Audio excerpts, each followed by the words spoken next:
Sports മന്ത്രാലയത്തിന്റെ നേതൃത്വത്തിൽ സൗദിയിലെ അൽബഹയിൽ ഹൈക്കിംഗ് പ്രോഗ്രാം സംഘടിപ്പിച്ചു. കായിക വിനോദ മേഖലകളെ പ്രോത്സാഹിപ്പിക്കുന്നതിന്റെ ഭാഗമായാണ് പരിപാടി. 120 പേരാണ് ഹൈക്കിംഗ് പ്രോഗ്രാമിന്റെ ഭാഗമായത്. അൽബഹ സ്പോർട്സ് മന്ത്രാലയം, നഗരസഭ, health cluster, climbing and hiking federation തുടങ്ങിയവയുടെ സഹകരണത്തോടെയാണ് വേറിട്ട അനുഭവമൊരുക്കിയത്. അൽബഹ സമ്മർ സീസണിന്റെ ഭാഗമായാണ് ഹൈക്കിംഗ് പ്രോഗ്രാം. നിങ്ങളുടെ വേനൽ കായിക വിനോദങ്ങൾക്കൊപ്പം നിറമുള്ളതാക്കുക എന്ന ശീർഷകത്തിലായിരുന്നു പരിപാടി.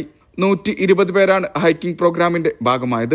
പർവ്വതനിരകൾ, താഴ്വരകൾ, പ്രകൃതി സൗന്ദര്യമുള്ള പ്രദേശങ്ങൾ എന്നിവയിലൂടെയായിരുന്നു യാത്ര. സൗദി സ്പോർട്സ് ടൂറിസത്തിൽ അൽബഹയുടെ പങ്ക് വിളിച്ചോതുന്നതായിരുന്നു വേറിട്ട പരിപാടി. സ്പോർട്സ് മേഖല വികസിപ്പിക്കുക, സ്പോർട്സ് ഫെഡറേഷനുമായുള്ള ബന്ധം നിലനിർത്തുക, സന്ദർശകരെ ആകർഷിക്കുക തുടങ്ങിയ ലക്ഷ്യങ്ങളുടെ ഭാഗമായാണ് ഹൈക്കിംഗ് പ്രോഗ്രാം സംഘടിപ്പിച്ചത്. Mishal Cherpulassery, media 1, Riyadh.